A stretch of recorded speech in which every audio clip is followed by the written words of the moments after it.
Well, good morning, everybody. It is Wednesday, and you know what that means. It's another Writer Wednesday here for Author Revolution, and this week we're going to be talking about something kind of fun. In my personal opinion, I don't know, maybe it's just me. I'm a little weird. I like to do fun things with playing around with people's perceptions of different aspects of publishing. So today we're going to talk about, can rapid release novels be any good? And I get this kind of question a lot. In fact, it's one that came up very early on when I first started joining in my local writers group. At the time, it was called the Brainerd Writers Alliance, and now it's called the Lakes Area Writers Alliance. And most of those people really hadn't given much thought, I don't think, to the realm of self publishing. And so the concept that you could write and publish a book very quickly was very foreign. And for me, I had already been doing a lot of research. I'd been rapid releasing the last two books of the Pendamis Chronicles. There was a lot of things going on in my world, so I already had a good foot in the door when it came to rapid releasing. And I got that question a lot because most people, when they think about books, especially from the older generation, I guess, where you had to go to the big five in order to get your books, gatewayed through into the reader life. You had to, have everything published traditionally, and anybody who vanity pressed or who self-published really did it because, their stuff must suck so much that the real publishers didn't want it. Well, those days are gone, honestly. You are now in control of your own writing. You can make it suck if you want. You can make it spectacular if you want. It's really up to you and how you're going to manage your career as an author. But when it comes to the story side of things, so rapid releasing is really more about the upfront work that you do in order to release the book quickly. So it's not so much writing it quickly, but it can. So if you get really good at what you're doing, you can write a book very fast. And I think a lot of us who have published before will get to that point where you can be writing a book a month if you really wanted to, and that's what NaNoWriMo is all about as well. So I have a couple of questions that I will usually bring up when it comes to whether or not you can release a story very well. And the first one really is, how well do you know your craft? Do you understand story arc? Do you understand the 3 acts and the 4 quarters like we talked about last week? Do you know what it takes to have a really good character arc and to know what their internal trauma is or what they're trying to do and accomplish? There's a lot of different things that you can always do to make a story better, for sure. But will it necessarily make or break your story? Probably not. It's a lot of tweaking and just a lot of putzing around when it comes to story creation. And you can do that if that's what calls to you and that's the type of story you want to write. But if your goal is different, if your goal is to make a living as a writer or to supplement your writing into now being your full-time career, then putzing around really is working against you rather than for you. And so for rapid releasing, if you understand your craft, which usually comes from experience or from a lot of research, but I personally have found that until I apply the knowledge that I'm gaining, it kind of sits out there ethereally, and so it doesn't do as much for me until I start using it in my actual day-to-day grind. So the second question I ask is, how much research does your novel have to have? Do you know the majority of what it is that you're trying to write? Do you have a base reference already? So if you're trying to research something about the moors of Ireland, for example, and you need to understand how that works and how a body could decompose or whatever, because there's actually a woman who came to our Lakes Area Writers Alliance, and that's the exact story she did. It was really, really, really cool. Well, then, yes, you have research that you need to do. You're going to have to go out and you're going to have to obtain that somehow. Either you go there and travel like she did, or you could talk to other people and how this would work. Talk to a forensic scientist, talk to whatever. But if you're writing a story or any kind of series that has to do with, let's say, a necromancer or magic, there's a lot of stuff you can research online and it doesn't take a long period of time.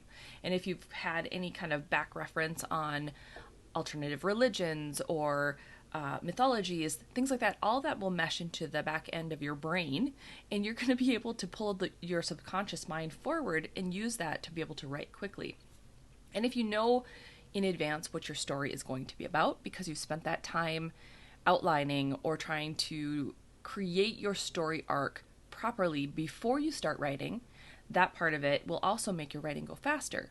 So it doesn't mean when you rapid release or when you rapid write that there isn't something already in your brain. You're not an empty vessel trying to now pull something in and then spit it back out. You have all of your experiences and all of your life lessons and everything that you've already accomplished through your life sitting there waiting for you to be able to do this.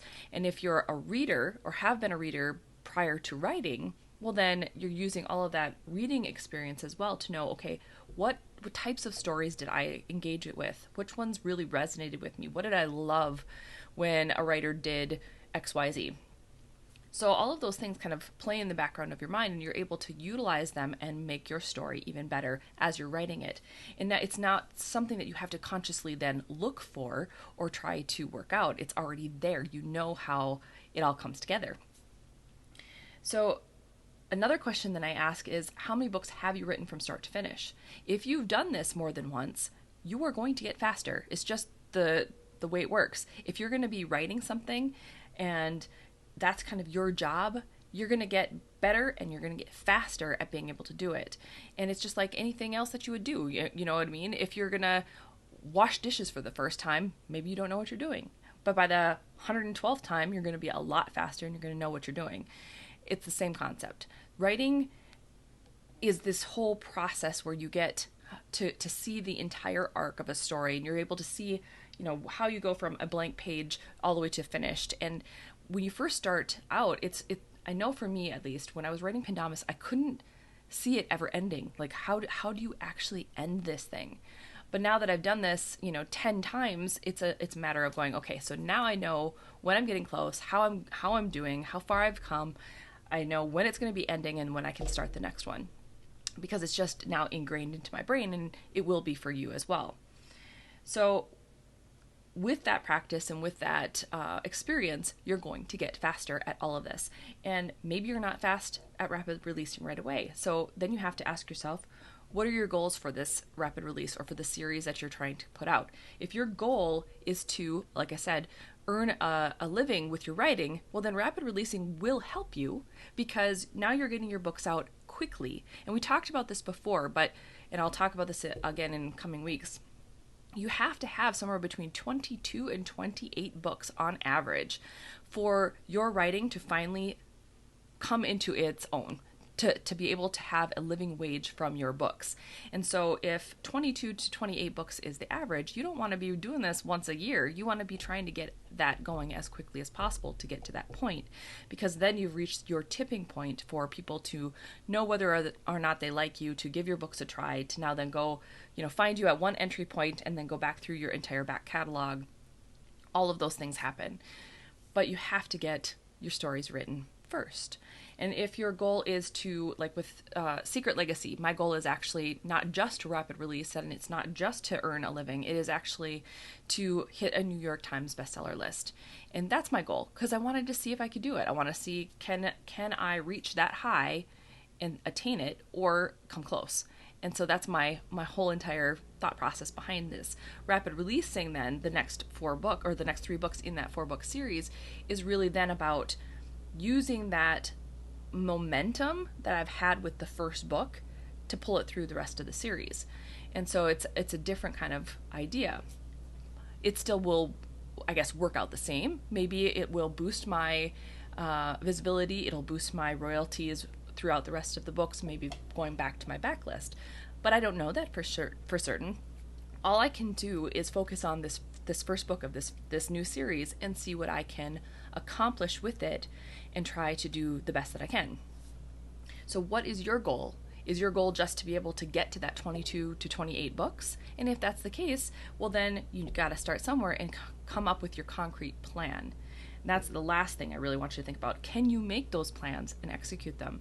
Because when you rapid release a series, you have to have your plan in place first. You don't want to just drop your first book and go, okay, I'm going to write the next one really fast and drop it again right away. It doesn't work like that. I did that with Pandamus, not necessarily trying to do rapid release, because at that point in 2011, 2012, 2013, when it published, I wasn't in that frame of mind. I guess people didn't really think about rapid releasing necessarily, other than Amanda Hocking, because she was probably the birthplace of rapid releasing books. But it's more about understanding how many books do I have to write to get in front of my releases? So if your goal is to do it monthly, let's say you want to have a book drop monthly, how many books in advance do you have to get before you start publishing those books and then doing them monthly? So do you want to be 6 months ahead? Do you want to be a year ahead? How many books is that then? If you want to do it monthly, then obviously it's 12 books a year. So you want to be 12 books ahead before you ever start publishing those books. So that way when January's of 2021 hits, you have already written January of 2022. You know what I mean? So you're always trying to be in ahead of where you're at. Otherwise, for myself, I plan them more out in the series themselves. So for me, it's not about doing it monthly, at least not yet. It might be down the road when I have a few less things going on in my chaotic household. But for right now, it's, okay, I have this entire 4-book series. I'm going to write them in advance, get them all cleaned up, ready to go. There's still a lot of work that goes into rapid releasing, guys. You're still editing, you're still getting your covers, you're still doing all the marketing for it. And that's a different situation altogether, because knowing how to market your books with a rapid release is going to be huge. So if you're trying to hit a New York Times bestseller list, you have to have a budget for it. But if you're just trying to do it monthly, maybe your budget is like $50 of Amazon ads. It doesn't have to be as much, because now your books are selling themselves because they're coming out every single month. It's all a different strategy. So I want you guys to really think about the books that you've loved, the books that really have stuck with you, and then I want you to go out onto the Google and search how long did it take that author to write that specific book. You might be surprised that the writing process isn't as long as you might think, that the whole concept of it taking 2 years to publish a book, it comes from the fact that traditional publishers can't move fast. They have only so many people operating throughout their departments, and they're trying to do multiple books all at the same time. And so for them, their bandwidth is smaller. Your bandwidth is just your own books. And while, if you're doing multiples, yes, that could be quite a bit, but that gatekeeper is different now. That's the whole reason why it's taken so long. So long runways don't necessarily mean better books. It just means better marketing plans, possibly. And it just means that there was a lot of wait time in the process of it. There was a lot of sitting time waiting while other books were getting their turn to go.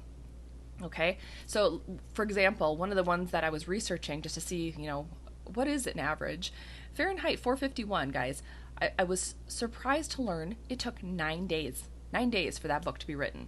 So if you think rapid releasing and writing quickly means crap books, I don't know if that's necessarily the case. It really depends on the author. It depends on their experience, the stuff that they have in their life that brings to the table into the story, and it goes the same for you. So your books do not have to take a long period of time. You have a lifetime worth of really cool information to be able to draw on, so utilize it.